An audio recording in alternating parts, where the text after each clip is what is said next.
People often ask me when they're studying language at A-level, what's the most important perspective that needs to motivate all the work you do on language?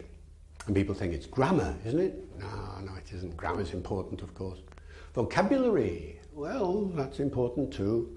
Pronunciation, phonology, well, that's important as well. All these different aspects of language are important, but they're all subordinate to one much more important concept, and that's the notion that goes under the heading of pragmatics.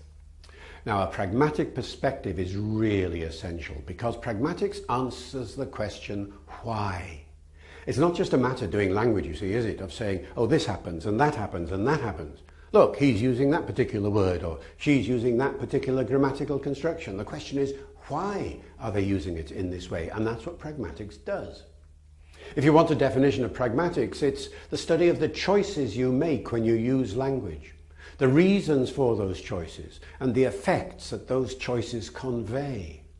So when you're studying a piece of language and you say, oh, look, that person has used a lot of passive constructions, or that person has done such and such, always ask the question, why did they do it?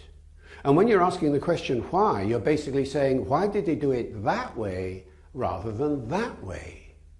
You see, there's always the choice. If you use a passive construction and say something like, the cat was chased by the mouse, well, then you didn't say the cat chased the mouse or the mouse chased the cat. Whichever way you're doing it, you use the passive. Why did you do it that way? And the answer will always be to do with something about the context, something about the meaning you had in mind, something about emphasizing one aspect of the sentence rather than the other. Or in vocabulary, if you use a particular word or use a particular way of addressing somebody, names, for example, terms of address.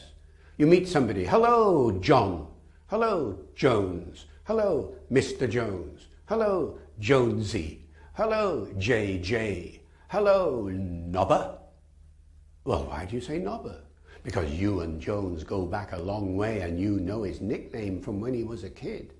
Every one of those choices tells you something about the history of your relationship with that person. And pragmatics is the study of those choices. Why did you call him that name rather than the other name? Now, here's the point. Every aspect of language, whether it's vocabulary, grammar, pronunciation, spelling, punctuation, whatever it is, when you actually explore it, there's a reason for its use. Pragmatics is the study of those reasons. That's why it's so important. In a word, pragmatics allows you to answer the question, why?